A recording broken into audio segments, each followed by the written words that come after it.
ময়মনসিংহে মা ও দুই সন্তানকে ঘুমন্ত অবস্থায় গলা কেটে হত্যা।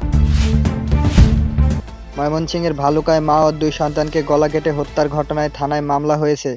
নিহত গৃহবধূ ময়না বেগমের ভাই জহুরুল ইসলাম বাদী হয়ে গতকাল সোমবার রাতে হত্যা মামলাটি করেন। মামলায় নিহত ময়নার দেবর নজরুল ইসলাম সহ অজ্ঞাত পরিচয় আরও এক-দুজনকে আসামি করা হয়েছে। পুলিশ জানিয়েছেন, হত্যাকাণ্ডের পর আসামি নজরুল তার মুঠোফোনটি স্থানীয় বাজারে বিক্রি করে পালিয়ে গেছেন। তথ্যপ্রযুক্তি ব্যবহার করেও তাকে শনাক্ত করা যাচ্ছে না। পুলিশ ও মামলার এজাহার সূত্রে জানা যায়, ভালুকা থানার বিপরীত দিকে এনটি রোডে একটি বাসায় ময়না বেগম, রায়সা আক্তার ও ছেলে মোহাম্মদ নীরবকে নিয়ে ভাড়া থাকতেন রফিকুল ইসলাম। তাদের গ্রামের বাড়ি নেত্রকোনার কেন্দ্রীয় উপজেলার মাসকা ইউনিয়নের সেনের বাজার গ্রামে।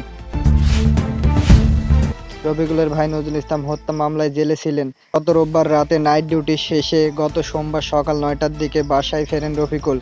তখন ঘরে তালা দেওয়া ছিল। রফিকুল তালা ভেঙে ঘরে গিয়ে দেখেন বিছানায় স্ত্রী ও দুই সন্তানের গলাকাটা মরা দেহ। মামলার বাদী জহুরুল ইসলাম বলেন, আমার বোন ও তার দুই সন্তানকে ঘুমন্ত অবস্থায় নৃশংসভাবে হত্যা করা হয়েছে। এমন নরপিশাচের দৃষ্টান্তমূলক শাস্তি হতে হবে। এখন অভিযুক্ত ব্যক্তি গ্রেপ্তার হননি। অবিলম্বে তাকে গ্রেপ্তারের দাবি জানাচ্ছি।